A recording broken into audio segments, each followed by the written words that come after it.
A manhã começou como tantas outras, o cheiro do café subindo pela cozinha, o som ritmado da chuva fina batendo na janela, e aquele silêncio tranquilo que precede o caos cotidiano. Eu me lembro de ter pensado que a vida, naquele instante, parecia em ordem. A mesa estava posta, as xícaras alinhadas, e ele, meu marido, sentado à cabeceira, revisando algo em seu notebook com o mesmo ar concentrado de sempre. Havia algo reconfortante naquela rotina, uma coreografia invisível entre nós, repetida tantas vezes que já se tornara automática. O mundo lá fora podia desabar, mas dentro da nossa casa tudo parecia sólido, previsível, sereno. Ou, pelo menos, era o que eu escolhia acreditar. Enquanto ele falava sobre o dia cheio que o esperava, minha mente vagava entre lembranças dispersas, nossos primeiros anos juntos, a euforia das pequenas conquistas, o jeito como ele me olhava quando achava que eu não percebia. Eu me sentia segura naquele amor, ou talvez presa nele. Existe uma linha tênue entre conforto e acomodação, e muitas vezes confundimos uma com a outra. O psicólogo francês Lacan certa vez escreveu que não amamos o outro, mas a imagem que criamos dele. Naquele momento, eu ainda vivia apaixonada pela minha imagem do homem à minha frente, não pelo homem em si. Quando ele saiu, com seu habitual beijo rápido e um aceno distraído, notei algo diferente. O notebook ficou sobre a mesa, aberto, a tela piscando levemente. Ele jamais fazia isso. Sempre o fechava, como quem guarda um segredo valioso. Aquilo me causou um pequeno desconforto, uma curiosidade que ardeu no canto da mente, insistente. Olhei por alguns segundos e desviei o olhar, tentando ignorar. Mas a mente humana é perversa quando algo parece fora do lugar. Freud chamaria de pulsão de saber, aquele impulso que nos empurra a buscar o que, no fundo, tememos descobrir. Fui até a janela. A rua estava silenciosa, coberta por uma névoa leve. Me perguntei há quanto tempo não olhava o mundo sem a lente das obrigações. Havia uma solidão antiga em mim, camuflada pela rotina. A psicóloga contemporânea, Esther Perel, costuma dizer que a infidelidade começa muito antes do ato. Começa na solidão não compartilhada. E talvez eu já tivesse sido infiel à minha própria vida antes de ele ser infiel a mim. Peguei a xícara de café, ainda morna, e observei o vapor subindo. Era estranho como tudo parecia igual, mas algo dentro de mim sussurrava que o equilíbrio estava prestes a se quebrar. Um som quase imperceptível, o leve zumbido do notebook, me fez virar o rosto. A tela exibia uma imagem desfocada, talvez um arquivo esquecido. Senti o impulso de fechá-lo, preservar a privacidade dele, manter o pacto silencioso da confiança. Mas também havia outra voz, mais profunda, mais antiga, dizendo: talvez hoje seja o dia em que você pare de fingir que não vê. A chuva engrossou, e o relógio da cozinha marcou 8h47. Naquele instante, minha vida ainda era a mesma, ou parecia ser. A ironia é que, olhando para trás, percebo que os grandes desastres raramente começam com uma explosão. Eles se insinuam como um sussurro, um gesto banal, um copo fora do lugar. Foi ali, entre o cheiro de café e o som do teclado inerte, que o destino começou a se mover silenciosamente. Eu não sabia que aquela manhã, aparentemente normal, seria lembrada por anos como o dia em que tudo começou a ruir. O esquecimento dele parecia tão improvável que por alguns minutos tentei encontrar uma explicação lógica. Talvez uma ligação urgente, talvez o atraso o tivesse feito sair às pressas, mas a verdade é que aquele homem raramente esquecia qualquer coisa. Ele era metódico até o limite do irritante, o tipo de pessoa que confere se o fogão está desligado 3 vezes antes de sair, que organiza os documentos em pastas datadas e nomeadas com precisão cirúrgica. Deixar o notebook aberto era, portanto, como uma rachadura num espelho pequena, mas reveladora. Aproximei-me lentamente, quase com culpa. Não era a primeira vez que aquela curiosidade surgia, mas sempre havia sido vencida por uma sensação de respeito, ou talvez de medo. É curioso como, em relações longas, o medo de descobrir substitui o medo de perder. Toquei levemente a borda metálica do computador. O calor residual denunciava que ele o havia usado há poucos minutos. A tela mostrava apenas a área de trabalho, com pastas nomeadas de forma neutra, Documentos, fotos de viagem, trabalho, pessoal.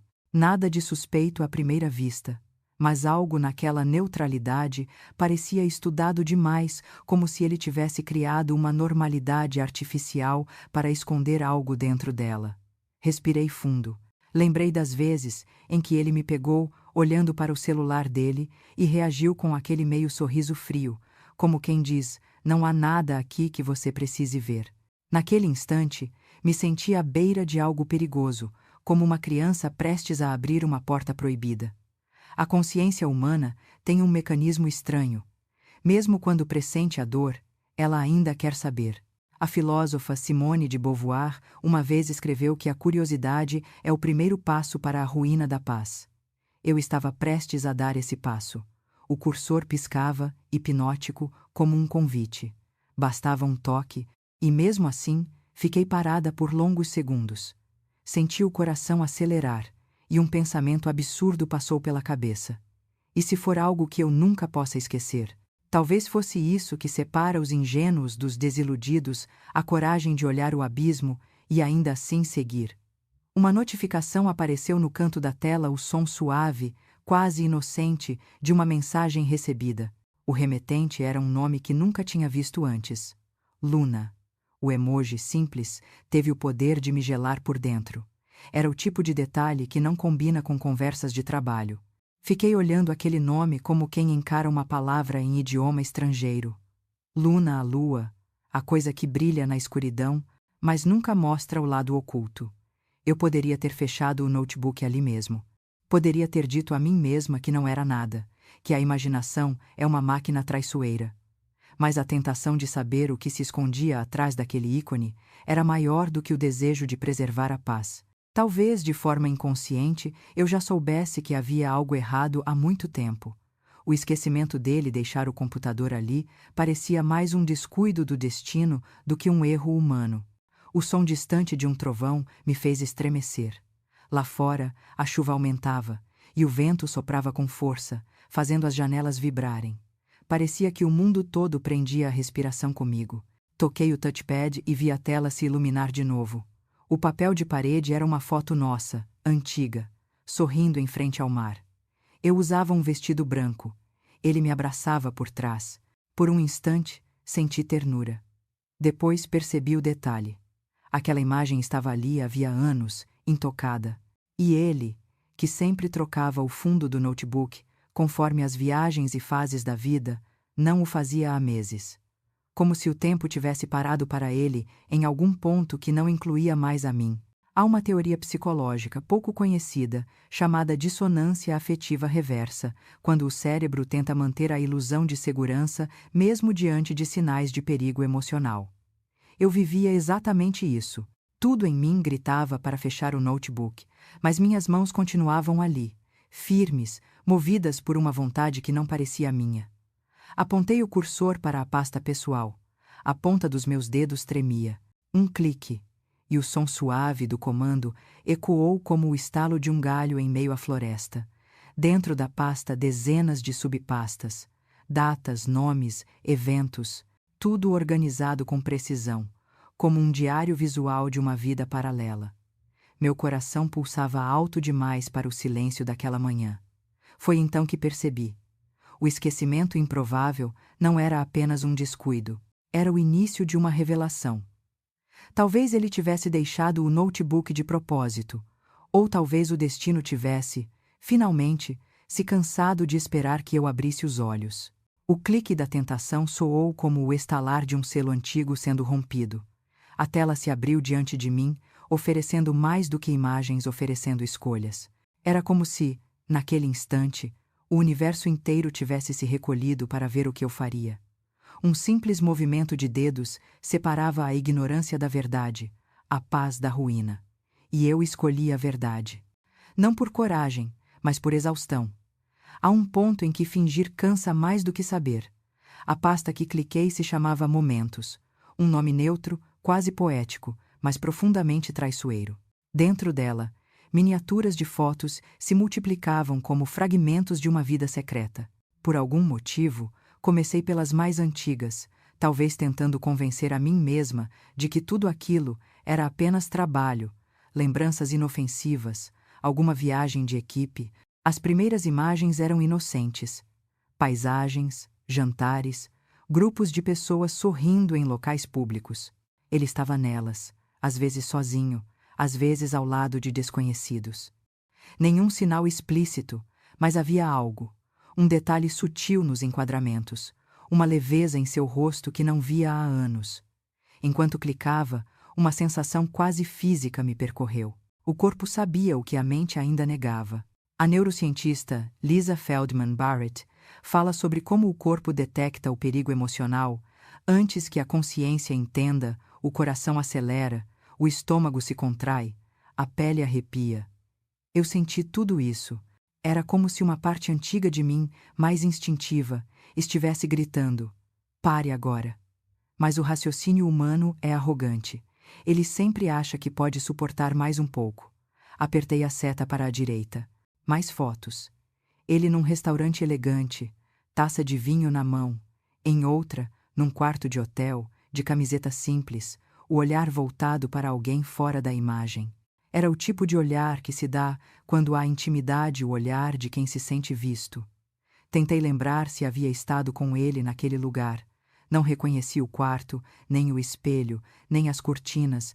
Um frio percorreu minha espinha. Rolei mais. Encontrei uma foto de flores num vaso orquídeas brancas, as mesmas que ele costumava me dar nos aniversários. A legenda dizia apenas: para ela. O pronome me feriu como uma lâmina. Ela. Não você. Não nós. Ela. Um universo inteiro cabia naquela palavra. Fiquei olhando a tela, imóvel. Por um instante, pensei em desligar tudo, fingir que não tinha visto. Mas há uma crueldade no conhecimento. Uma vez adquirido, ele não pode ser esquecido. E talvez o mais terrível é que ele começa a reescrever o passado. De repente, lembranças antes doces ganham um sabor amargo. A viagem à serra, onde ele parecia tão distante, as noites em que dizia estar exausto, os dias em que chegava tarde e me abraçava forte demais, talvez tentando calar a culpa com o gesto. Cliquei em outra imagem. Desta vez, era uma selfie. Ele sorria. Um sorriso leve, sincero, quase adolescente. Mas não estava sozinho. À esquerda, apenas um fragmento de outro rosto, uma mecha de cabelo, o reflexo de um colar. E foi o colar que me chamou a atenção. Um pingente pequeno, em forma de lua crescente. Luna. O nome da notificação. A mente humana, quando confrontada com a dor, busca padrões, tenta criar sentido. Eu me peguei pensando em coincidências. Talvez fosse uma colega, talvez um projeto, mas algo dentro de mim sabia. A casualidade raramente é tão meticulosa. Abri o aplicativo de mensagens. Não precisei procurar muito. O histórico recente mostrava conversas com aquele mesmo nome, Luna. A prévia de uma mensagem dizia: ainda lembro do sabor do seu café naquela manhã. Meu corpo inteiro ficou rígido. Era uma frase comum, até banal, mas dentro do contexto certo, transformava-se numa confissão. Senti o ar escapar dos pulmões. O som da chuva pareceu distante. O relógio da parede parou de fazer sentido. Apertei o notebook com força, como se isso pudesse segurar de volta o tempo. As imagens não eram apenas evidências, eram fragmentos de uma realidade paralela em que eu não existia. Há uma teoria comportamental chamada viés de confirmação emocional. O cérebro busca provas que sustentem o que ele teme ser verdade. E naquele instante, tudo parecia confirmar o que meu coração já sabia. Levantei-me da cadeira e caminhei até a janela. A rua permanecia igual, indiferente. Um homem passava com um guarda-chuva azul, um cachorro molhado o seguia. Era absurdo como o mundo continuava normal, enquanto o meu desabava. Olhei novamente para a tela. As fotos cintilavam na penumbra da sala, como se me observassem. Cada imagem era uma ferida nova. A tentação tinha me trazido até ali. E, ironicamente, era também o que me impedia de parar. As primeiras imagens pareciam inofensivas. Mas, quanto mais eu observava, mais desconforto crescia em mim, algo nas entrelinhas, nos gestos, nas expressões. Havia nelas uma naturalidade que não existia mais entre nós. O olhar dele era solto, vivo, cheio de nuances que há muito tempo não via em casa. É estranho perceber que o brilho que um dia foi teu agora pertence a outro olhar. Nas fotos, o sorriso dele parecia menos ensaiado, o corpo mais leve, o rosto livre das tensões cotidianas. Era como se a câmera tivesse capturado não só a imagem, mas também uma versão mais autêntica dele, uma que eu já não reconhecia.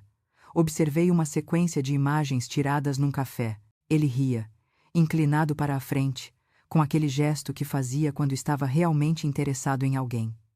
Do outro lado da mesa, apenas um pedaço de cabelo e um braço feminino com pulseiras discretas. Eu sabia que não era eu. E ainda assim, algo em mim quis acreditar que podia ser.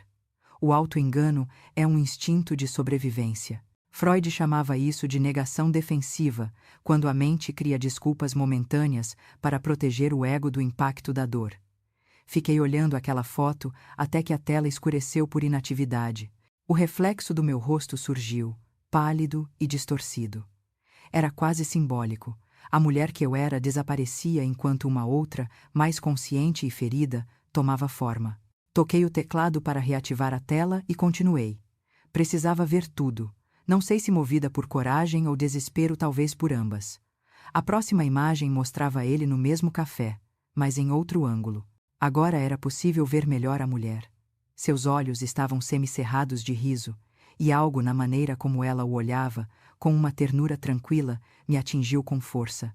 Era o tipo de olhar que só existe entre duas pessoas que compartilham segredos. Havia cumplicidade. Olhei para o relógio. Eram quase 10 da manhã. O tempo havia desaparecido sem que eu notasse. Peguei o celular, mas não consegui discar. Que desculpa eu daria a mim mesma se ele atendesse com a mesma voz calma de sempre? Está tudo bem, amor? Ele perguntaria. E o mundo, por alguns segundos, pareceria normal outra vez. Essa era a armadilha mais cruel. A vida ainda parecia igual, mesmo depois que a verdade começava a apodrecer dentro dela. Voltei ao notebook. Um detalhe chamou minha atenção. O enquadramento das fotos parecia ter sido feito por alguém que conhecia bem o olhar dele. Os ângulos, os gestos capturados, tudo parecia íntimo demais. Era quase artístico, e isso me fez pensar.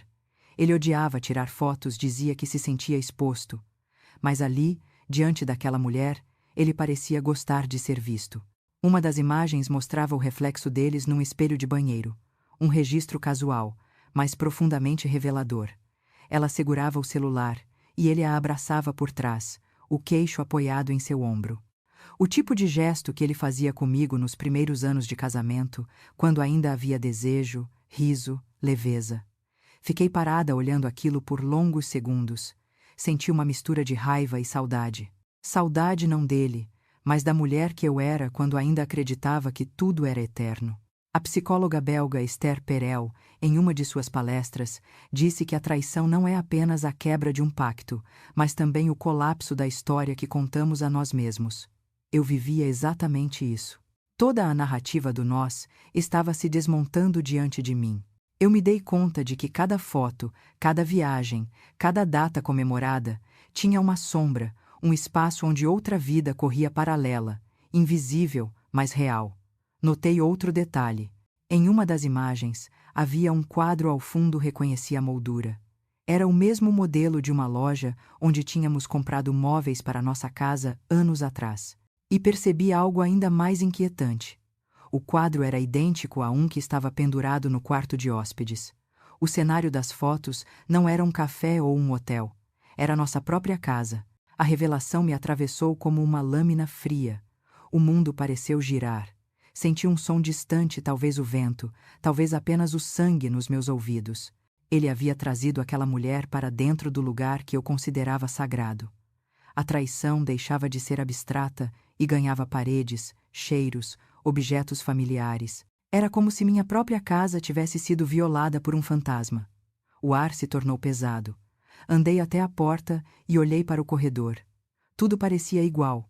Os quadros, o tapete, o relógio da sala, mas já nada era o mesmo. Havia um resíduo invisível em tudo, como se o ar guardasse lembranças que eu não presenciei. Pensei em sair, respirar, mas o corpo não obedecia. Era como se eu estivesse presa num transe. A neurobiologia explica isso como uma resposta de congelamento ou estado de paralisia que antecede o colapso emocional. E naquele instante percebi. Eu não estava apenas descobrindo uma traição, eu estava testemunhando o colapso silencioso da minha própria história. Voltei ao notebook. O ponteiro do mouse pairava sobre uma nova pasta. O nome dela, singelo e devastador. Nós. Quando cliquei na pasta Nós, o som do comando pareceu ecoar por toda a casa um estalo seco, seguido por um silêncio denso. A tela piscou e uma série de fotos se abriu em mosaico. Cada imagem era uma janela para uma versão de vida que eu nunca vivera. Ele e ela, juntos, em lugares familiares, sorrindo como se o mundo inteiro lhes pertencesse. O primeiro impacto não foi de raiva, mas de incredulidade. Meu cérebro demorou a processar que o homem naquelas fotos o mesmo com quem eu dividia a cama, o mesmo que dizia estou cansado. Amanhã conversamos era também aquele que ria de forma tão livre nos braços de outra mulher. Entre as imagens, uma chamou mais minha atenção. Era uma foto tirada no jardim da nossa casa. As samambaias ao fundo, a parede bege, o mesmo banco de madeira que eu mesma havia lixado e pintado num fim de semana de outono. Ela estava sentada ali, de vestido leve, com as pernas cruzadas e um sorriso que eu reconheci de outro tempo, o sorriso que ele costumava provocar em mim. Ele a fotografava. Era evidente pelo reflexo no vidro da janela. A cumplicidade entre os dois saltava da imagem, palpável, quase audível. Olhei fixamente para aquele sorriso. Havia algo de familiar demais nele, e por alguns segundos não entendi o porquê. Até que percebi. Aquela mulher não era uma estranha. O ângulo do rosto, o tom do cabelo, o formato dos olhos, tudo começou a se alinhar na minha mente, como peças de um quebra-cabeça que eu nunca quis montar. Senti um frio súbito. Aquela mulher me lembrava alguém próximo demais. Continuei rolando. Havia outras fotos. Uma em que ela usava um vestido azul, outro registro em frente a uma livraria que eu mesma havia indicado meses atrás. Então, uma imagem final me tirou o ar. Ela estava de costas. E no pulso esquerdo havia uma pequena tatuagem, um símbolo de infinito com duas iniciais, C e L. Meu estômago se revirou. C como Clara. Clara. O nome veio como um golpe. Minha amiga de juventude. Aquela que esteve comigo nas fases mais difíceis, nas risadas, nos lutos, nas comemorações. Aquela que sempre me dizia que ele era um homem de sorte por ter uma mulher como eu. A mesma Clara que nos últimos tempos havia se afastado discretamente, alegando muito trabalho. A mulher que, há meses, não me olhava nos olhos quando nos encontrávamos. A mente tenta resistir ao óbvio antes de se render. Busquei explicações, talvez coincidência, talvez uma tatuagem parecida. Mas havia uma foto seguinte, e nela não restava dúvida. Era ela, Clara, olhando para a câmera, os cabelos soltos, o mesmo sorriso que eu conhecia desde a adolescência, e ele atrás dela, com a mão sobre sua cintura. A dor veio em ondas. Primeiro, uma sensação física, o peito apertando, a respiração curta, o corpo inteiro pedindo para desligar. Depois, um vazio quase calmo, como se meu sistema nervoso tivesse desistido de reagir. Era a anestesia emocional de quem ultrapassou o limite do suportável. Lembrei-me de uma conversa antiga, uma noite de vinho em nossa varanda, em que Clara me contou que não acreditava mais no amor. As pessoas não traem porque são más, mas porque estão perdidas, ela disse. Na época, achei a frase bonita, até filosófica. Agora, soava como uma profecia maldita. Tentei entender quando tudo começou. A mente humana tem uma obsessão por cronologia. Acreditamos que se soubermos o quando, conseguiremos suportar o porquê. Mas nada se encaixava. As datas das fotos iam e voltavam, intercaladas entre viagens que eu lembrava, aniversários, até o Natal em que ela mesma passou conosco. Eles estavam juntos há anos dentro da minha vida, da minha casa, das minhas festas. Fechei o notebook de repente, como se o gesto pudesse apagar tudo. Mas o silêncio que se seguiu foi pior. A casa, antes tão familiar, parecia me observar. O relógio na parede fazia um som alto demais, quase agressivo. A luz natural parecia diferente. mais fria, como se o sol também tivesse mudado de lado. Caminhei até o espelho do corredor e encarei meu reflexo. O rosto que vi não parecia o meu, havia algo quebrado no olhar, uma espécie de espanto permanente. Pensei em ligar para alguém, mas a vergonha veio antes da necessidade. Como explicar que eu não percebi nada? Que a traição não veio de um estranho, mas de alguém que eu chamava de irmã? Há um conceito em sociologia chamado cegueira afetiva funcional. A tendência de ignorar sinais evidentes quando o custo emocional da verdade é alto demais. Eu era um exemplo vivo disso. Todos os sinais estiveram ali. Os elogios disfarçados, as visitas curtas demais, o desconforto quando falávamos dele. E eu, cega pela confiança, chamei isso de coincidência. O som do portão se abrindo me fez estremecer. Meu coração disparou. Olhei o relógio, ele havia esquecido algo, talvez voltado para buscar. Não havia tempo para pensar. Fechei o notebook com força e o empurrei de volta à posição exata em que estava. A cadeira, o copo, tudo no lugar. O teatro da normalidade precisava continuar. Dei um passo para trás, respirei fundo e fechei os olhos. Quando a porta se abriu e ouvi a voz dele chamando meu nome, sorri um sorriso automático, o mesmo que se dá quando o mundo está desabando, mas ainda há espectadores na plateia. Ele entrou com o mesmo ar distraído de sempre, balançando as chaves na mão, sem notar nada.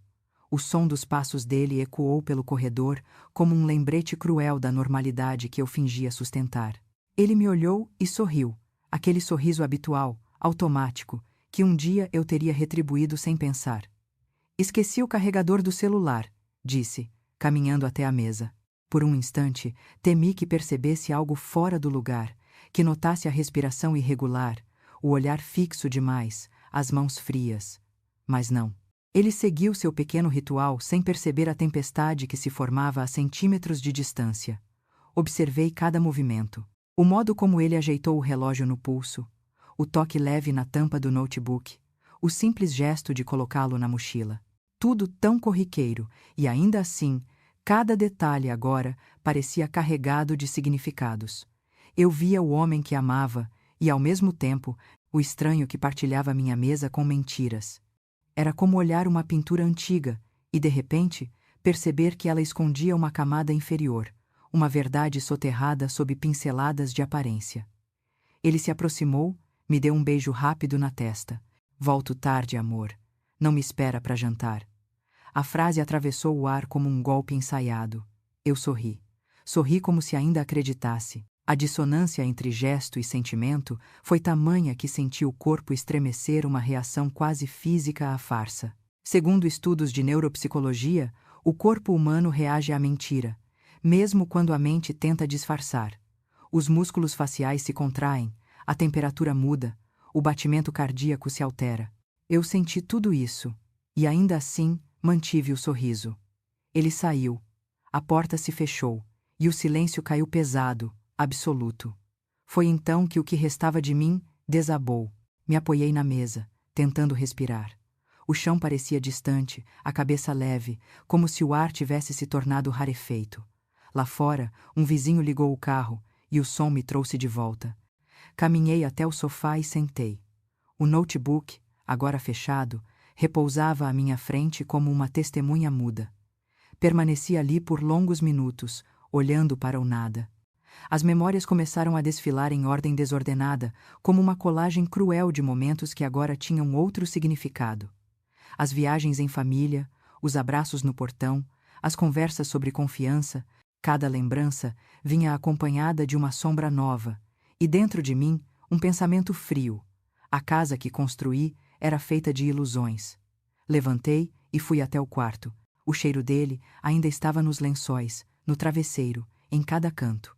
O perfume que antes trazia conforto agora me causava repulsa. Toquei o guarda-roupa e senti a madeira gelada sob os dedos. Abri a gaveta de meias dentro, pequenos papéis dobrados, recibos, bilhetes. Um deles trazia um nome impresso: Café Luna, o mesmo café que aparecia em uma das fotos. Sentei no chão, com o papel nas mãos. A coincidência era impossível. Ele havia estado lá com ela. E pior, aquele café ficava a apenas 3 quarteirões do escritório onde eu trabalhava. Eles viviam essa mentira à luz do dia, em lugares que poderiam facilmente cruzar o meu caminho. O atrevimento daquilo me deu náusea, mas algo me intrigava ainda mais: a naturalidade com que ele conseguia viver duas vidas paralelas. O sociólogo Zygmunt Bauman falava sobre a fluidez moral, a capacidade contemporânea de adaptar valores conforme a conveniência emocional. Eu via essa fluidez diante de mim, encarnada em carne e osso, um homem que me abraçava pela manhã e, à tarde, sorria para outra mulher com o mesmo olhar. Caminhei até o espelho novamente. O rosto refletido já não era o de uma vítima, mas o de alguém prestes a agir. A curiosidade inicial se transformava em impulso investigativo. Eu precisava saber tudo, não apenas o com quem, mas o quando, o como, o porquê. Era como montar uma autópsia emocional. Voltei ao notebook. Liguei-o novamente. As pastas ainda estavam ali, intactas. Mas havia algo novo. Uma pasta oculta com o nome Backup. Cliquei. Dentro, dezenas de subpastas nomeadas com datas e lugares. Uma delas chamava a atenção: Casa Velha. Meu coração acelerou. Casa Velha era o nome que dávamos à antiga casa de campo da família dele, onde passávamos feriados e aniversários. Era um lugar carregado de lembranças risadas, jantares, promessas, e de repente, aquele espaço também fazia parte do teatro da traição. Abri a pasta. As imagens demoraram a carregar. Quando apareceram, o choque foi imediato.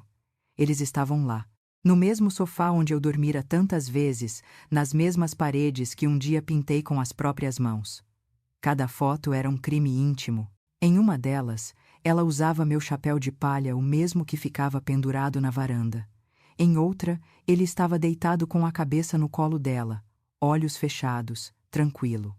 Era a serenidade de quem se sentia em casa. Um tremor percorreu meu corpo inteiro.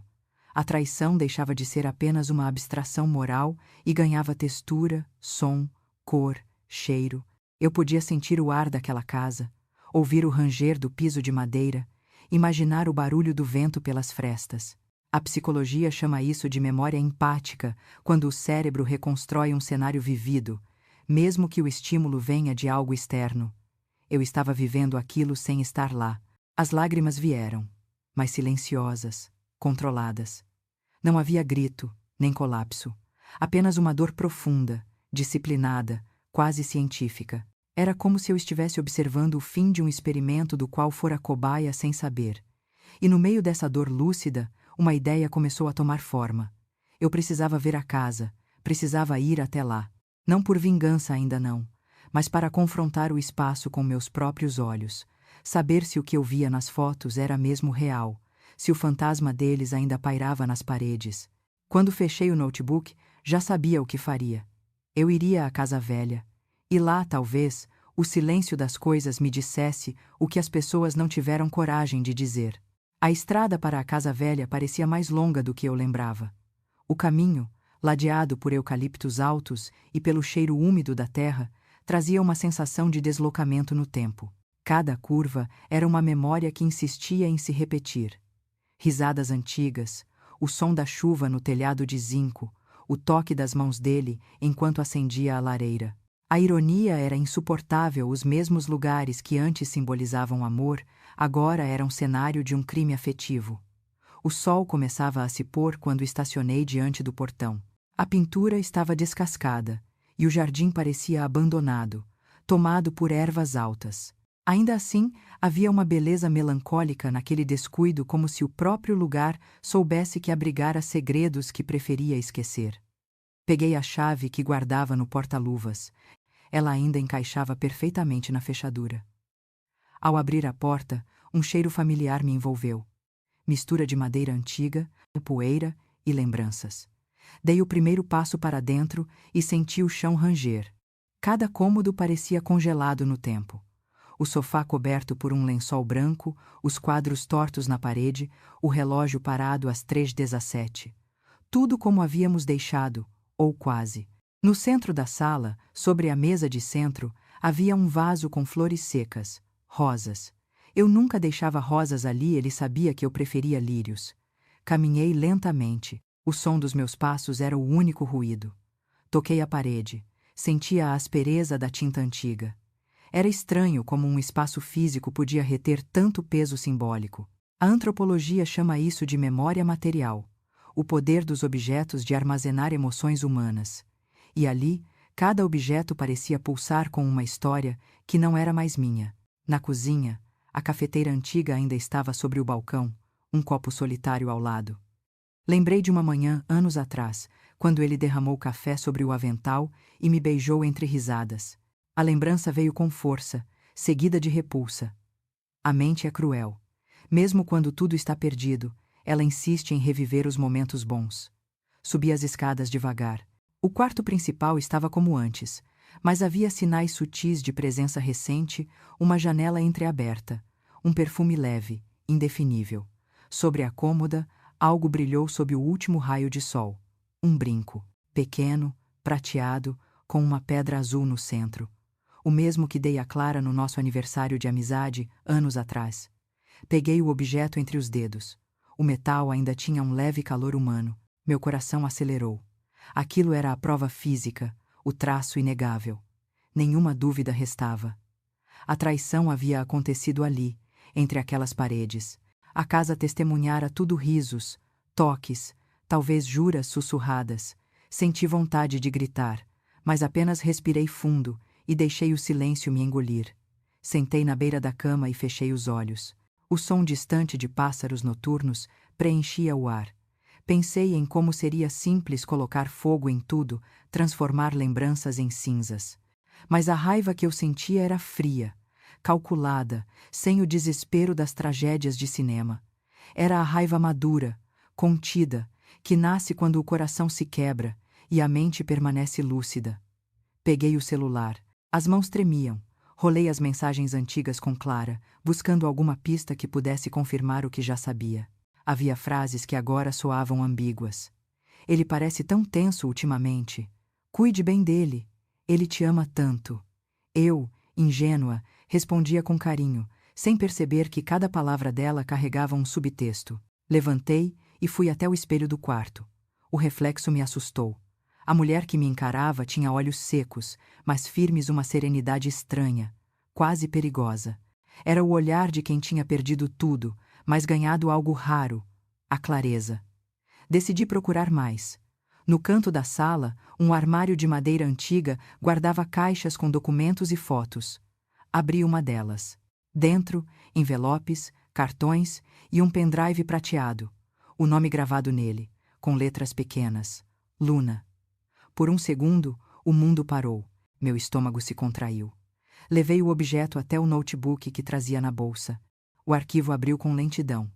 Dentro, havia pastas com datas e vídeos. Cliquei no primeiro. A tela mostrou o interior daquela mesma casa em um fim de tarde dourado. Ele aparecia, sentado à mesa, sorrindo. A voz dela ecoou fora de cena. Diz oi para a câmera. Ele obedeceu, rindo, e respondeu. Oi, Luna. Senti o sangue sumir do rosto. Ela não era apenas uma amante. Era alguém que registrava tudo, uma cronista da infidelidade. A relação deles não era clandestina. Era uma narrativa cuidadosamente preservada. Cada vídeo era uma lembrança construída à margem da minha existência. Assisti por minutos que pareceram horas. No meio das falas, ouvi algo que me fez estremecer. Ele dizia, ela nunca virá aqui. Ela confia demais em mim. E riu. Um riso leve, quase carinhoso. Aquela frase foi a faca final. Fechei o notebook com força. Senti o ar escapar dos pulmões, o corpo tremer. O mundo parecia girar, mas paradoxalmente, dentro de mim havia uma calma nova. O choque já tinha passado. O amor, a dor, a raiva, tudo se misturava num estado de lucidez cortante. Eu não precisava mais de provas. O que eu tinha visto bastava. Saí da casa devagar. No jardim, o vento balançava as folhas secas. O céu se tingia de vermelho. E pela primeira vez percebi algo quase poético. O mesmo pôr do sol que testemunhava o fim do dia também marcava o fim da minha ilusão. Dirigir de volta para a cidade foi como atravessar um deserto dentro de mim. A estrada estava deserta, e o som dos pneus sobre o asfalto soava distante, como se eu estivesse vendo a mim mesma de fora. A casa velha sumia pelo retrovisor, mas o que ela representava continuava grudado em mim como um cheiro que não sai da pele. O brinco de Clara estava no porta-luvas, uma prova silenciosa e cruel. Pequena o bastante para caber na palma da mão, pesada o bastante para esmagar 10 anos de vida. O céu escureceu rápido. As luzes da cidade começaram a brilhar ao longe, cada uma parecendo uma lembrança piscando, intermitente, prestes a apagar. Liguei o rádio apenas para quebrar o silêncio, mas cada canção parecia zombar da minha dor. Desliguei. Restou o som do motor e o da minha respiração irregular. Ao chegar em casa, tudo estava exatamente como antes, a casa imaculada, o cheiro familiar de lavanda, os quadros alinhados. E, no entanto, eu sabia, nada daquilo era mais meu. Sentei-me na poltrona da sala e fiquei olhando para o vazio. Era estranho como, depois de descobrir o impensável, a mente não desaba imediatamente.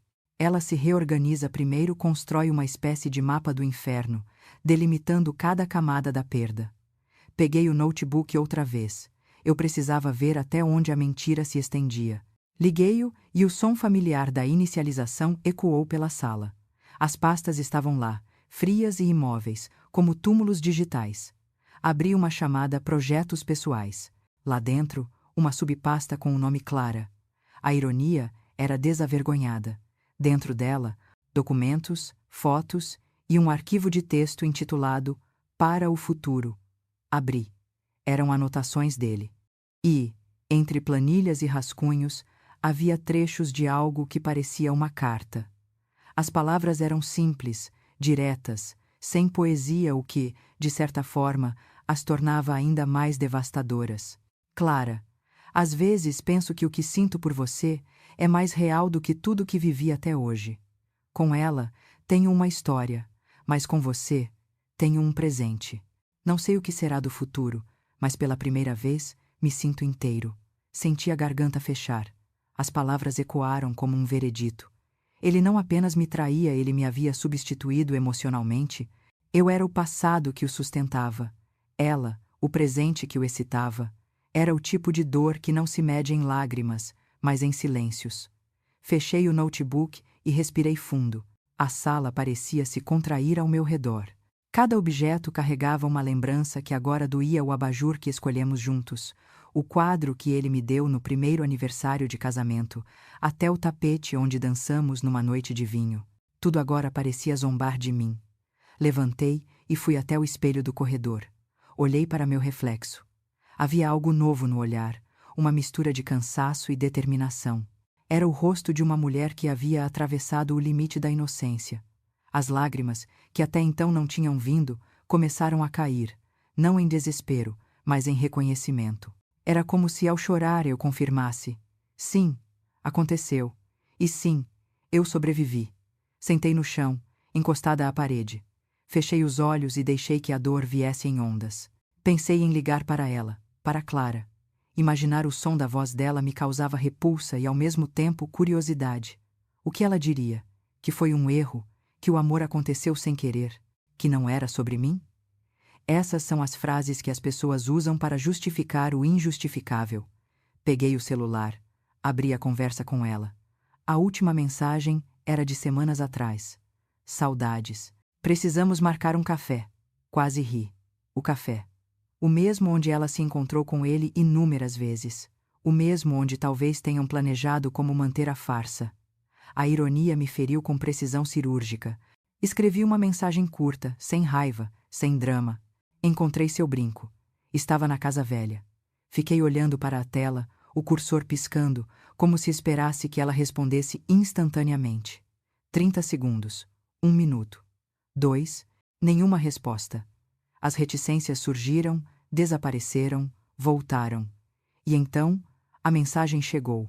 Podemos conversar? O corpo inteiro reagiu. Senti o sangue correr rápido, o coração bater alto. Não respondi. Bloquear seria fácil demais. Enfrentar seria doloroso demais. Permaneci olhando a tela, imóvel, sentindo o peso daquela pergunta. Conversar? Sobre o quê? Sobre como destruíram uma vida com sorrisos disfarçados? Sobre como me transformaram em coadjuvante da minha própria história? A psicologia chama de curiosidade punitiva, o impulso de buscar mais dor só para entender o que já está destruído. E talvez eu estivesse à beira disso, mas, naquela noite, decidi que não era o momento. Desliguei o celular. A casa estava em silêncio absoluto. O relógio da sala marcava meia-noite. Lá fora, o vento soprava pelas frestas da janela, e eu percebi algo curioso. Aquele som, que sempre me dera medo, agora era libertador. Porque, de alguma forma, eu sabia que o pior já havia passado. O que restava agora não era mais dúvida, era escolha. E a escolha que eu faria de como reagir, de o que guardar e o que queimar, definiria o que ainda podia ser salvo do que restou de mim. A manhã seguinte amanheceu cinza, mas não choveu. Era um silêncio diferente. Não o da calma, o silêncio do depois. O que vem quando o mundo já caiu e tudo o que resta é o pó.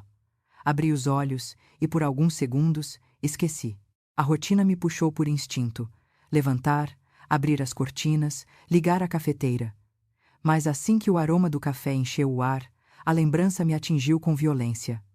Clara, ele, as fotos, as palavras, o pendrive, a casa velha. Tudo. Sentei à mesa e encarei a xícara. O líquido preto tremia levemente, parecia vivo. Lembrei-me de como ele gostava do café forte, sem açúcar. Pequenas memórias invadem como ladrões discretas, cruéis, pegando o que ainda restava inteiro.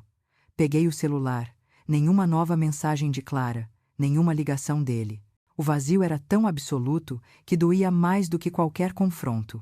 O silêncio deles era a confirmação de tudo. Passei a manhã tentando funcionar, responder e-mails, lavar a louça, fingir normalidade. Mas até o som da água parecia falso.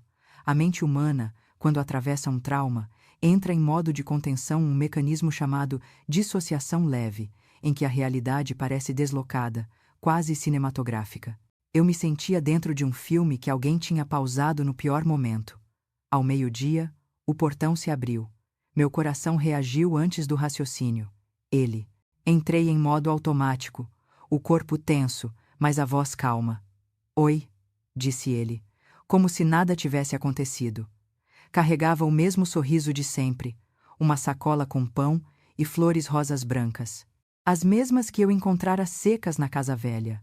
Trouxe para você, disse, colocando o buquê na mesa. Olhei para as flores por um segundo antes de responder. São lindas. Minha voz saiu fria, mas ele não notou. Ele se sentou, abriu o jornal, começou a falar sobre o trabalho. Palavras flutuavam no ar sem encontrar chão. O contraste entre a banalidade da cena e o furacão dentro de mim era quase insuportável. O ser humano, percebi, é capaz de atuar com maestria, mesmo diante do colapso. Clara ligou? Perguntei, sem levantar o olhar. Ele hesitou por meio segundo, o bastante. Depois sorriu, como se nada tivesse sido dito. Acho que não. Por quê? Deixei o silêncio responder por mim. Ele voltou ao jornal, fingindo naturalidade. A tensão invisível nos envolvia como névoa. Senti uma estranha serenidade, como se estivesse observando tudo de fora. O amor, o ódio, o medo, nada fazia sentido mais. Eu estava além do sentir. A filósofa Hannah Arendt escreveu certa vez que há um ponto em que a dor cessa de ser emoção e se torna fato. Eu estava nesse ponto. Deixei que ele falasse, gesticulasse, risse. Cada frase era uma prova da dissonância entre o homem que eu conhecia e o homem das fotos. Era como ver duas versões coexistindo, a pública e a secreta. A ironia é que ambas usavam o mesmo rosto. Quando terminou o café, ele se levantou, colocou a xícara na pia e me olhou com ternura ensaiada. Você está estranha hoje. Está tudo bem? Olhei diretamente nos olhos dele. Quis ver se havia ali algum resquício de verdade, alguma rachadura no papel que ele interpretava tão bem. Mas tudo o que vi foi controle. Estou bem, respondi, só um pouco cansada. Ele assentiu, deu um beijo rápido no topo da minha cabeça e saiu. A porta se fechou, e com ela, algo em mim também. Peguei o buquê de rosas brancas, toquei as pétalas frias, ainda úmidas. A florista da esquina sempre dizia que flores guardam a energia de quem as oferece. Sorri com amargura. Aquelas flores vinham carregadas de mentira. Peguei um vaso, enchi de água e o deixei sobre a mesa. Quis ver quanto tempo demorariam para murchar. Passei o resto da tarde em silêncio. Às 3 da tarde, o celular vibrou, um número desconhecido. Atendi sem pensar. Olá, é a Clara. A voz dela era baixa, quase trêmula. Reconheci de imediato. Um arrepio subiu pela espinha. Oi, respondi. Houve uma pausa longa, como se o ar entre nós pesasse demais. Eu não sei por onde começar, disse ela. Por fim, mas preciso te ver. Fechei os olhos. O som da voz dela era uma faca, fina e precisa. Não há mais nada para dizer, Clara. Tentei manter a calma. Eu vi tudo. Do outro lado da linha, um soluço contido. Eu não queria, juro, não era para acontecer assim. As palavras ecoaram vazias. A gramática do arrependimento é previsível. Sempre começa com negação e termina com desculpa. Você entrou na minha casa, sussurrei. Você usou o meu copo, dormiu no meu travesseiro. Eu te amava como uma irmã, disse ela, a voz quebrada. Ri, sem humor. Então foi incesto emocional, Clara. Silêncio. Apenas a respiração dela do outro lado. Ele disse que o casamento de vocês tinha acabado, tentou justificar. Que você só estava por hábito. Essa frase, dita com tanto cuidado, foi a mais cruel de todas. Porque era exatamente o que ele queria, que eu acreditasse que a culpa também era minha. Vocês merecem um ao outro, disse, e desliguei. Fiquei parada por um tempo, o telefone ainda na mão. Senti o coração bater devagar, ritmado, como se marcasse o tempo de um luto. Lá fora, o céu começava a escurecer. Um trovão distante anunciou chuva. As primeiras gotas bateram na janela, suaves, quase compassivas. Pela primeira vez em dias, deixei que as lágrimas viessem livremente. Não eram de raiva, nem de tristeza. Eram de libertação. E enquanto a chuva caía, percebi que havia algo profundamente simbólico nisso. A água limpando o ar, dissolvendo o pó, levando embora o que não precisava ficar. Talvez fosse apenas o começo da purificação. Talvez. A chuva caiu a noite inteira, um som constante e hipnótico contra as janelas. Eu fiquei acordada, deitada na cama, observando o teto. Cada gota parecia marcar o tempo da minha insônia, uma batida compassada no ritmo dos meus pensamentos. Às vezes, a mente não suporta o silêncio e preenche o vazio com ruído, e o ruído daquela noite era o de tudo o que eu não disse. As palavras de Clara ainda ecoavam. Ele disse que o casamento de vocês tinha acabado. Era a justificativa perfeita, o argumento que absolve o traidor e transfere o peso para a vítima. Durante anos, eu havia sido a mulher forte, a esposa madura, a que compreende, e agora percebia o quanto essa imagem, elogiada por todos, havia me engaiolado. Quando você é a pessoa que aguenta tudo, as pessoas acham que podem te ferir sem consequências. Levantei antes do amanhecer. A casa estava fria. As rosas brancas sobre a mesa já começavam a murchar, as pétalas amolecidas caindo lentamente. Peguei uma delas e a amassei entre os dedos. O perfume doce se misturou ao cheiro metálico da chuva que entrava pela janela entreaberta. Era um cheiro de fim. Fiz café, mas não consegui beber. Fiquei observando o vapor subir e se dissipar, como se fosse a materialização da minha própria alma se esvaindo aos poucos. Em um canto da cozinha, o notebook permanecia fechado, silencioso, quase inocente, um portal que eu mesma havia aberto e do qual agora não podia mais sair. Peguei o celular. Nenhuma mensagem dele. Nenhum pedido de explicação. Nenhum gesto de culpa. Era curioso como os culpados têm a habilidade de desaparecer exatamente quando a verdade vem à tona. A ausência dele dizia mais do que qualquer palavra. Abri o bloco de notas e comecei a escrever não para ele, nem para Clara, mas para mim. As palavras saíam como respiração, fragmentadas, sinceras, quase cruas. Escrevi sobre o amor que vira rotina, sobre a amizade que se transforma em invasão, sobre o silêncio que substitui o toque. Escrevi até que as mãos doeram. Depois reli tudo e percebi. O texto parecia mais uma autópsia emocional do que um desabafo. Havia um trecho que me marcou e eu o deixei ali, sem apagar. A pior traição não é o beijo roubado, mas o tempo compartilhado com quem te esqueceu ainda presente. Às 8 da manhã, ouvi o portão se abrindo. Ele havia voltado, o som do motor do carro, o barulho da chave no trinco, o mesmo ritual de sempre. Mas nada era igual. Quando entrou, estava molhado da chuva, o cabelo desalinhado, o semblante neutro. Dormiu? Perguntou, tirando o casaco. Pouco, respondi sem emoção. Ele me olhou por alguns segundos, avaliando o terreno, como quem pressente o perigo, mas ainda acredita que pode controlá-lo. Abriu a boca para dizer algo, mas hesitou. Foi até a cozinha, serviu-se de café e ficou de costas. Eu o observei em silêncio. O simples ato de vê-lo respirar me provocava uma mistura de nojo e piedade. A Clara me ligou, disse ele finalmente. A frase pairou no ar, pesada. Ele se virou, os olhos buscando os meus. Ela disse que vocês conversaram. Assenti. Sim. Pausei.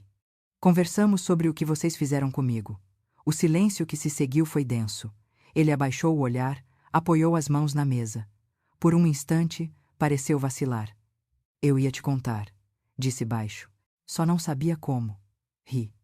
Um riso curto, seco. Ia me contar? Quando? Depois da próxima viagem? Do próximo jantar? Ele tentou se aproximar. Eu não planejei isso. Aconteceu. Ah, claro, interrompi. Aconteceu. Como a chuva, como a morte, como tudo que destrói, e mesmo assim, parece natural. Ele respirou fundo, tentou manter a calma. As coisas entre nós já estavam frias, disse, e o tom dele mudou. Você sabe disso. A gente virou amigos. A palavra me atravessou como um estilhaço. Amigos? Repeti, quase em sussurro. Então era isso que você fazia com os amigos? Levava para nossa casa de campo? Ele fechou os olhos, cansado. Eu errei, tá bem? Eu errei. A frase soou mecânica, sem peso, sem verdade. Errei como se tivesse esquecido um aniversário, não destruído uma vida. A raiva subiu devagar, quente, controlada. Você não errou, disse. Você escolheu. Ele me olhou, confuso, talvez surpreso com a firmeza da minha voz. E o que você quer que eu diga? Perguntou. Nada, respondi. Porque agora, qualquer palavra sua é uma mentira. Peguei o buquê de rosas, já quase mortas, e coloquei diante dele. Leva de volta para ela. Combina mais. Ele não respondeu. Ficou olhando as flores, talvez pela primeira vez sem saber o que fazer. Depois pegou as chaves, colocou o casaco e saiu. A porta bateu com força. Sentei no sofá e fiquei ali, imóvel, escutando o som da chuva lá fora. Pela primeira vez em muito tempo, senti o ar entrar fundo nos pulmões. Doía, mas era um tipo novo de dor. Uma dor que anunciava espaço, recomeço. A filósofa Martha Nussbaum escreveu que a dor, quando compreendida, é o primeiro passo da liberdade. E, naquele instante, percebi que estava começando a entender a minha. Quando o som da porta batendo se dissolveu no eco da casa vazia, eu soube que aquele ruído seco, definitivo, marcava o ponto de não retorno. O silêncio que ficou não era apenas ausência de som. Era um vazio tangível, quase material. Caminhei devagar pela sala, sentindo o ranger do piso, o frio do ar. O mundo parecia ter diminuído de tamanho, como se a casa, agora desabitada de sentido, estivesse encolhendo ao redor de mim. Por instinto, comecei a arrumar coisas, não por necessidade prática, mas porque o movimento físico dá a ilusão de controle. Dobrei toalhas, alinhei copos, tirei o pó de prateleiras que nunca tinham estado sujas.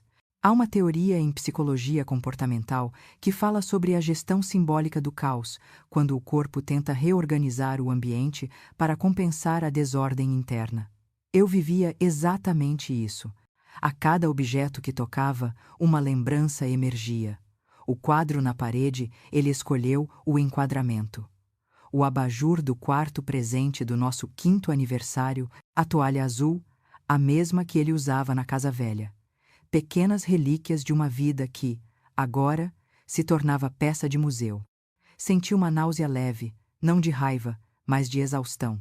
Era como limpar o cenário de um crime depois que todos já foram embora. No meio dessa faxina sem propósito, encontrei uma caixa que ele havia deixado no armário inferior do escritório. Dentro estavam guardadas cartas antigas nossas, de um tempo em que ainda escrevíamos um ao outro. Reconheci minha própria letra em envelopes amarelados. Li uma ao acaso. Quando te olho, sinto que o mundo se reorganiza, que tudo encontra o seu lugar. Fiquei alguns segundos olhando para a frase, depois ri, em silêncio. A ironia era insuportável. A mulher que escreveu aquilo não existia mais. Ela havia morrido lentamente, substituída por outra mais cética, mais lúcida, mais só. Entre as cartas, havia também uma foto, nós dois na varanda da casa velha, o sol se pondo atrás das árvores. Eu sorria. Ele também. Naquele momento, eu acreditava que tínhamos um futuro. Agora, olhando a imagem, percebi um detalhe que nunca vira antes o olhar dele, voltado não para mim, mas para o horizonte, distante. Mesmo ali, naquele retrato congelado, ele já estava indo embora. Fechei a caixa e deixei-a sobre a mesa. Peguei o celular. Nenhuma mensagem, nenhuma ligação. Clara permanecia em silêncio. Ele também. Talvez tivessem se encontrado, talvez estivessem juntos naquele instante. Curiosamente, a ideia não me provocou ciúmes. Provocou alívio. Que fiquem um com o outro, pensei. Que se descubram no reflexo da própria culpa. Abri as janelas. O ar úmido da manhã entrou, trazendo cheiro de terra e rua molhada. Pela primeira vez em dias, senti vontade de respirar fundo. A dor continuava ali, mas havia mudado de textura. Já não queimava, apenas pesava. Sentei à mesa e comecei a escrever novamente. Desta vez, não um desabafo, mas uma lista de fatos. Ele me traiu. Foi com Clara. Aconteceu por anos. Não foi acidente. Eu descobri. Eu sobrevivi. Ao terminar, percebi que a lista era quase uma oração, uma forma de organizar a verdade, torná-la concreta, inquestionável. A mente humana busca narrativas sem elas, o trauma se torna infinito.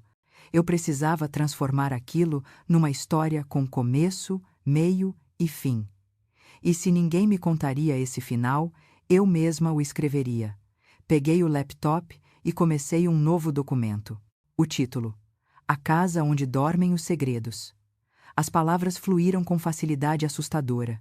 Escrevi sobre a descoberta, a traição, a amiga, o silêncio, o brinco, a chuva. Não mencionei nomes. Transformei o horror em literatura. Era como destilar o veneno, palavra por palavra. Há um debate antigo na filosofia sobre se a arte cura ou apenas registra a ferida. Eu não sabia a resposta. Mas, ao digitar, sentia uma leveza estranha, como se, ao narrar, eu retomasse o poder sobre aquilo que me foi roubado. Horas se passaram. Quando percebi, já era fim de tarde. O sol entrava oblíquo pelas cortinas, tingindo a sala de dourado. O som de uma música distante vinha da casa ao lado, uma melodia suave, triste e bonita. Fechei os olhos por um instante. No fundo, uma parte de mim ainda amava o homem que ele foi, não o que ele se tornou, mas o que existiu antes da mentira. Amar o passado é um vício perigoso, mas também humano.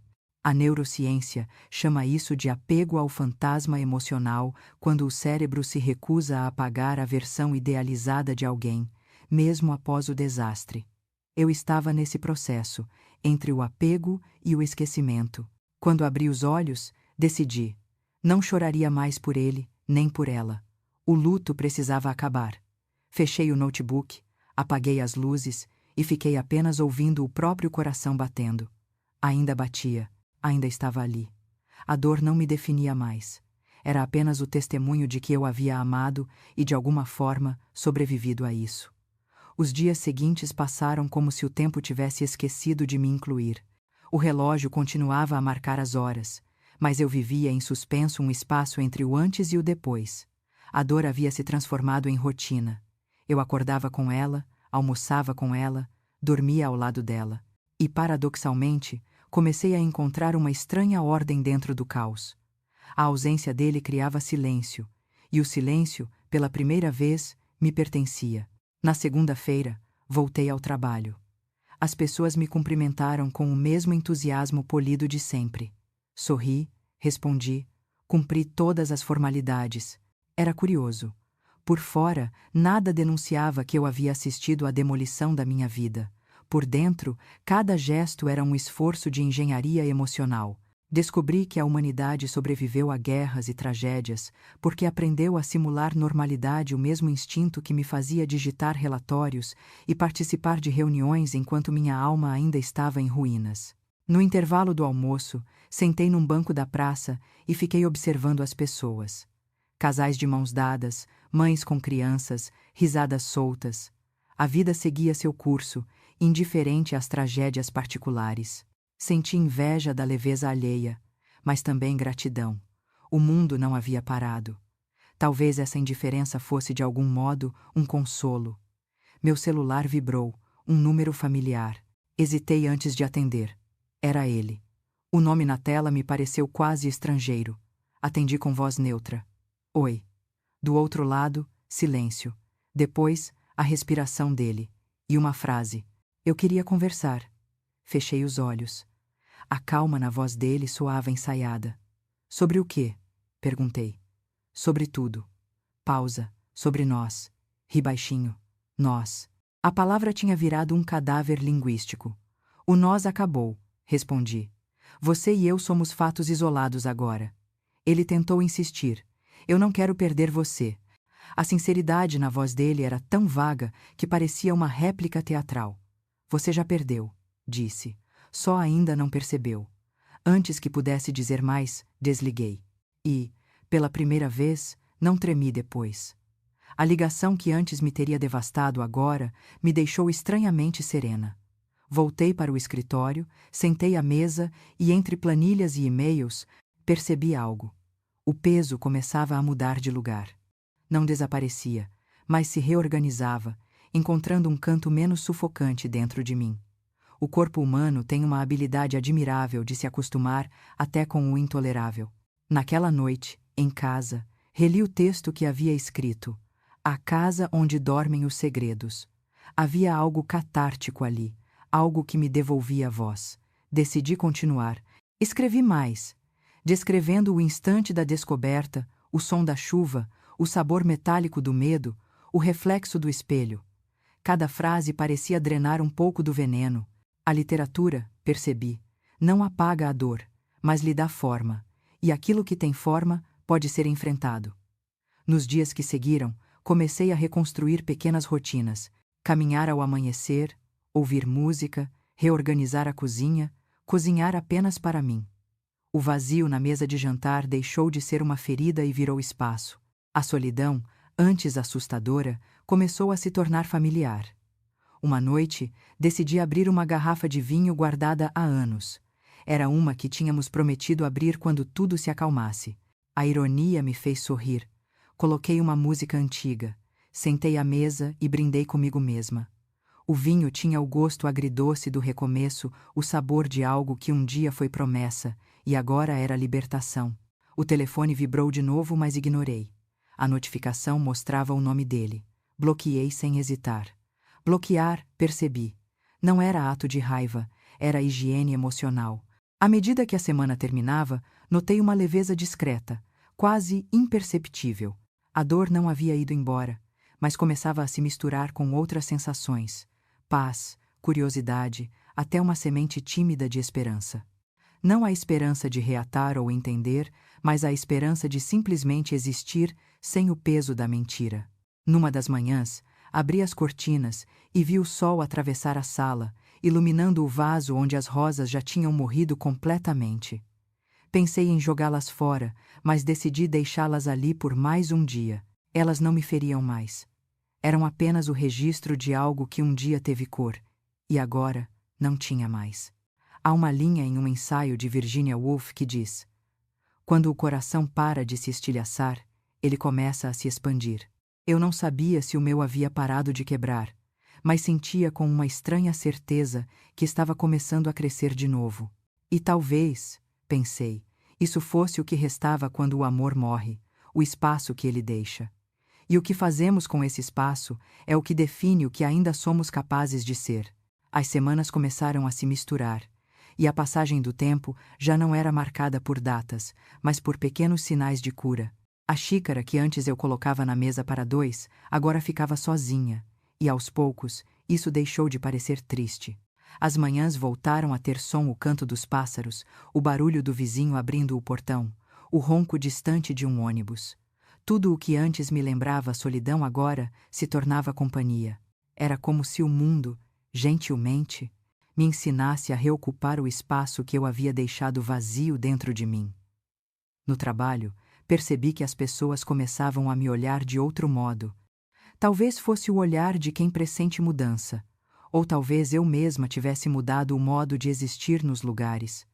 Eu falava menos, mas quando falava, minhas palavras tinham peso. A dor, quando decantada, vira substância, e havia algo nela, uma sobriedade silenciosa, que me tornava mais verdadeira. Certa tarde, Clara apareceu. Eu a vi de longe, atravessando a rua em direção ao meu prédio. Por um instante, pensei em fechar as persianas e fingir que não estava, mas o corpo ficou imóvel. Quando ela tocou a campainha, senti o mesmo frio percorrer a espinha que senti ao abrir o notebook naquele primeiro dia. Respirei fundo e abri a porta. Ela estava diferente, abatida, os olhos fundos, as mãos trêmulas. Trazia uma expressão de quem não dormia havia dias. Carregava uma bolsa pequena e, nas mãos, um envelope. Ficamos nos olhando por alguns segundos. Nenhuma de nós sabia qual gesto vinha primeiro, o de pedir perdão ou o de fechar a porta. "Posso entrar?" perguntou, a voz quase inaudível. Fiz um gesto breve. Ela entrou, hesitante. O som dos saltos dela sobre o piso soou deslocado, como se a casa resistisse à presença. Sentou-se à mesa, onde as rosas secas ainda estavam. Por um instante, notei o olhar dela pousar sobre elas e percebi que também reconheceu o símbolo. "Eu vim pedir desculpas", disse, por fim. Sentei em frente a ela, mas não respondi. Queria ouvir, mas não para compreender, apenas para encerrar. "Eu sei que não tenho direito a nada", continuou. "E talvez seja tarde demais, mas eu precisava te olhar nos olhos e dizer que tudo o que eu fiz foi errado." Permaneci em silêncio. Ela respirou fundo e lágrimas começaram a escorrer. "Eu achei que ele me amava. Achei que vocês já não se amavam mais. Ele me fez acreditar nisso." Tentei não rir. Havia uma ironia amarga naquela frase. Quantas vezes ao longo da história humana a frase "ele me disse que o casamento tinha acabado" serviu para justificar a covardia? "Ele me disse o que precisava dizer", respondi. "Calma. E você acreditou porque era conveniente acreditar." Ela abaixou o olhar, envergonhada. "Eu não queria destruir nada, mas destruiu." Interrompi, sem raiva, apenas constatando um fato. "E não foi só o casamento. Foi a minha confiança em você." Ela tirou o envelope da bolsa e o colocou sobre a mesa. "Aqui estão algumas cartas dele. As que ele me escreveu." Fez uma pausa. "Eu não quero mais isso. É tudo o que restou, e eu quero me livrar." Olhei o envelope, mas não o toquei. "Não preciso ver", disse. "Já sei o suficiente." O silêncio que se seguiu foi estranho. Havia nele uma espécie de paz tensa, como se o perdão estivesse ali, pairando, mas sem coragem de pousar. Ela levantou-se devagar. "Espero que um dia você consiga me perdoar." "O perdão", respondi, "não é um presente que se dá ao outro. É um espaço que a gente cria dentro de si para continuar respirando. Eu ainda não tenho esse espaço, mas talvez, um dia, eu tenha." Ela assentiu, com os olhos marejados. Virou-se e caminhou até a porta. Quando o som dos saltos desapareceu no corredor, sentei novamente. O envelope ainda estava sobre a mesa, intocado. Pensei em rasgá-lo, mas deixei ali, que ficasse como lembrete. Algumas respostas não merecem ser lidas. Mais tarde, ao anoitecer, abri as janelas. O vento soprou leve, e uma pétala seca das rosas caiu, deslizando até o chão. Peguei-a entre os dedos. Era leve, quase sem peso, tão frágil quanto a última lembrança que ainda resistia. Peguei o diário que eu vinha escrevendo e anotei uma única frase. Hoje ela veio, e eu não desabei. Fechei o caderno e percebi que, sem planejar, aquele havia sido o primeiro dia de paz verdadeira. Não o tipo de paz que vem do esquecimento, mas aquela que nasce quando a ferida finalmente para de sangrar. Às vezes, a justiça que a vida oferece não está no castigo, mas na serenidade de quem sobreviveu.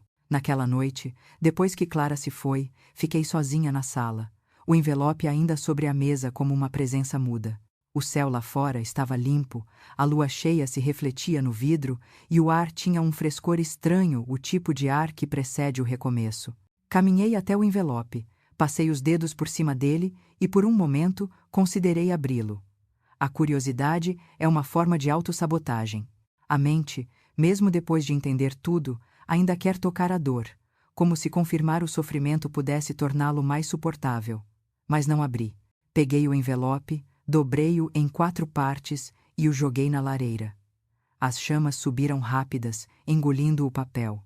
O cheiro do papel queimado se espalhou pela casa, doce e ácido, como um ritual de exorcismo. Fiquei observando o fogo consumir as palavras que nunca li. O crepitar da madeira parecia uma língua antiga, dizendo: "Já chega." E pela primeira vez, obedeci. Sentei-me no tapete, observando o reflexo das chamas dançar nas paredes. O fogo tem um poder hipnótico. Ele destrói e purifica ao mesmo tempo. Ali, no calor daquela luz vacilante, senti o peso diminuir um pouco mais. Nos dias seguintes, comecei a desmontar o que restava da nossa vida em conjunto. Coloquei roupas dele em caixas, fotos em envelopes, lembranças em sacos plásticos. Não por raiva, por necessidade, o passado ocupa espaço físico, e às vezes, para respirar, é preciso esvaziar as gavetas. Descobri que o som do zíper de uma mala sendo fechada é, de certa forma, libertador. Cada objeto parecia conter um eco de algo que já não existia. A caneca com a frase "Bom dia, amor" virou apenas uma caneca. O travesseiro com o cheiro dele virou apenas tecido. A casa, antes cheia de fantasmas, começou a parecer habitável novamente. Era como se eu estivesse desalojando a dor, peça por peça. Certa tarde, ao organizar o armário, encontrei um caderno antigo que era meu, um diário dos primeiros anos de casamento. As páginas estavam cheias de anotações ingênuas, planos de viagens, listas de compras, pequenas brigas seguidas de reconciliações. Li algumas linhas e percebi algo curioso. Entre as declarações de amor, havia sinais, pequenas fissuras que eu ignorei. Reclamações sobre ausências, promessas adiadas, silêncios. A verdade, pensei, raramente chega de repente, ela vai se acumulando em migalhas, até que um dia o chão cede. Fechei o diário e o coloquei de volta no fundo da gaveta. Eu não queria apagá-lo, mas também não queria lê-lo. Era parte da minha história, e toda a história, mesmo as trágicas, merece continuar existindo não como ferida, mas como lembrança. Numa manhã de sábado, recebi uma mensagem inesperada. Era dele. Apenas uma linha. "Posso passar para pegar minhas coisas?" Respondi com a mesma frieza com que ele me traiu. "Estão na garagem. Pegue quando quiser." Não esperei resposta. Arrumei as caixas na entrada e fui caminhar. O sol estava forte, e havia vida por todos os lados, pessoas rindo, crianças correndo, cachorros brincando. Por um instante, senti um tipo de vertigem. O mundo realmente continuava sem mim, e de forma ainda mais espantosa, eu também continuava sem ele. Voltei para casa no fim da tarde, as caixas não estavam mais lá. Ele havia vindo, silencioso, recolher o que restava da própria culpa. Sobre a mesa, deixou um bilhete curto. "Desculpa. Cuide-se." Olhei para o papel por alguns segundos e depois o rasguei. Não por ódio, mas por desinteresse. Algumas palavras perdem o valor quando chegam tarde demais. No lugar das caixas, o chão limpo parecia maior. Sentei no sofá e olhei ao redor. Pela primeira vez, a casa parecia realmente minha. Nenhum vestígio dele, nenhum perfume estranho, nenhuma sombra. Apenas o som do vento passando pelas cortinas e a sensação de espaço, espaço físico e mental. À noite, cozinhei algo simples, coloquei um filme e deixei as luzes baixas. Não era felicidade. Ainda não, mas era tranquilidade. E isso já era um avanço. Pensei em Clara. em como ela deve ter se sentido depois da nossa conversa. Parte de mim desejava que ela encontrasse paz, não por bondade, mas por cansaço. O ódio, descobri, também pesa. Liberar o outro é uma forma de libertar a si mesmo. Enquanto o filme corria, peguei meu caderno e escrevi. Hoje percebi que o amor, quando morre, não desaparece. Ele muda de forma, vira lembrança, vira aprendizado, às vezes apenas silêncio. E o silêncio, quando acolhido, é a única resposta que não mente. Fechei o caderno e olhei pela janela.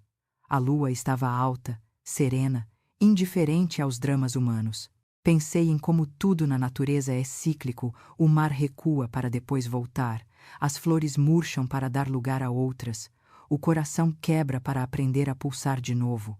A casa velha queimava dentro da minha memória, mas já não doía. Era apenas um cenário distante de uma história que, enfim, chegava ao fim.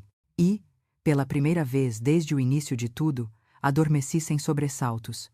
Acordei antes do sol nascer, com a sensação estranha de que algo dentro de mim finalmente se acomodara.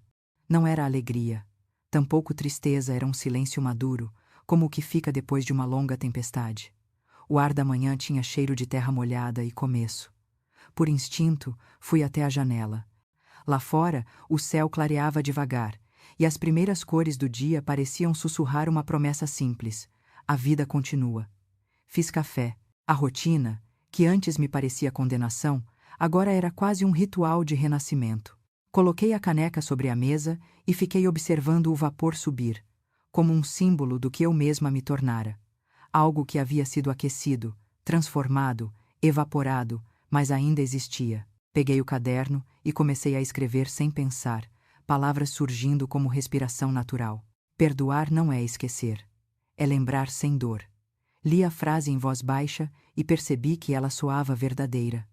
O perdão ainda não era pleno, mas o rancor, que antes ocupava tanto espaço, estava encolhendo. Eu não o perdoava por bondade, o fazia por higiene. O rancor apodrece por dentro, e eu queria espaço para coisas novas. Ao longo da semana, comecei a reorganizar a casa, não apenas fisicamente, mas simbolicamente. Mudei móveis de lugar, troquei cortinas, pintei as paredes de uma cor mais clara.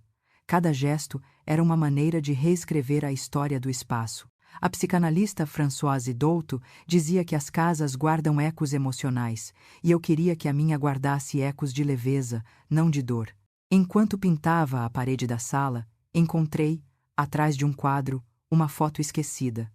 Nós dois sorrindo, no início do casamento, em frente à casa velha. Segurei-a por alguns segundos, estudando cada detalhe, os olhos, os gestos, a ingenuidade. Em outro tempo, eu teria chorado. Agora, apenas sorri com ternura por aquela versão de mim que acreditava em eternidades. Depois, coloquei a foto numa caixa e escrevi por cima: fim de capítulo. Com o passar dos dias, notei pequenas mudanças sutis. Dormia melhor, respirava fundo sem peso no peito, conseguia ouvir música sem associá-la a ninguém. Até o espelho parecia mais generoso, não porque eu estivesse mais bonita, mas porque havia algo novo no meu olhar. Presença. A mulher que me olhava de volta era sobrevivente, mas não amarga. Uma tarde, recebi um e-mail inesperado de um editor local. Alguém havia lido o texto que publiquei anonimamente. A casa onde dormem os segredos, e queria incluí-lo em uma coletânea de crônicas sobre perdas e renascimentos. Li a mensagem 3 vezes antes de acreditar. Aquilo que nasceu de uma ferida agora ganhava forma pública, coletiva, compartilhada. Respondi aceitando. Naquele instante, percebi algo que nunca havia entendido enquanto vivia a dor. Quando uma história é contada, ela deixa de ser prisão e vira ponte. Talvez eu não tivesse sobrevivido sozinha. Talvez as palavras tivessem me puxado de volta para a superfície. No dia em que o livro foi lançado, semanas depois, caminhei até a livraria com um nervosismo calmo, peguei o exemplar nas mãos. Lá estava o meu texto, em meio a dezenas de outros. Não havia nomes, apenas vozes. Li o primeiro parágrafo e senti os olhos marejarem, mas não de sofrimento, de reconhecimento. Eu havia transformado o indizível em algo legível, e com isso, havia me libertado. De volta para casa, sentei no sofá e olhei ao redor. Tudo estava diferente, e ainda assim, estranhamente familiar. As rosas secas haviam sido substituídas por lavandas frescas simples, perfumadas, resistentes. Coloquei uma música suave e deixei que a tarde escorresse em luz amarela pelas cortinas. Peguei o caderno e escrevi as últimas linhas da minha história. Um dia, ele foi o centro da minha vida. Hoje, é apenas uma lembrança no canto da memória. A traição não destruiu quem eu era, apenas revelou quem eu ainda podia ser. E entre tudo o que perdi, descobri algo que ninguém podia me roubar: a mim mesma. Fechei o caderno devagar, respirei fundo e deixei que o silêncio se tornasse companhia. Lá fora, o vento balançava as árvores e o som era doce, quase maternal. A casa velha ainda existia em algum lugar, talvez com as mesmas paredes, talvez em ruínas, mas dentro de mim ela já havia se transformado. Agora era apenas o nome de um capítulo, o capítulo de uma mulher que sobreviveu ao amor e, no processo, aprendeu a se amar. E quando a noite caiu, olhei para o céu e murmurei, sem tristeza: obrigada por ter acabado. A história termina em silêncio, mas não em vazio. O mundo que antes desmoronou, agora repousa sobre novos alicerces, o do autoconhecimento, o da paz sem espetáculo. Ela não esqueceu o que aconteceu, apenas escolheu lembrar de outro modo. O fogo que antes queimava, agora aquece. O café, que antes tinha gosto de rotina, agora é companhia. A solidão, antes inimiga, tornou-se casa. Há uma doçura estranha na reconstrução. Ela é lenta, imperfeita, mas sincera. Cada manhã traz um pouco mais de luz, e a dor, aos poucos, se dissolve em nuance como uma cicatriz que já não dói, mas ainda conta uma história. Talvez seja isso o amadurecimento. Não vencer a tristeza, mas dançar com ela até que o ritmo mude. Nos dias seguintes, ela aprendeu a amar de forma mais ampla as pessoas, os lugares, a si mesma. Aprendeu que o perdão não absolve o outro, apenas liberta quem o concede. E descobriu que não é preciso apagar o passado para seguir. Basta transformá-lo em matéria viva de aprendizado. Quando o sol nasce sobre a cidade, ela abre as janelas e deixa o vento entrar. O ar fresco atravessa o quarto e faz as cortinas se moverem como asas. Ela respira fundo, a vida, que antes doía, agora apenas pulsa. E nesse compasso tranquilo, ela entende. O amor não acabou, apenas mudou de endereço.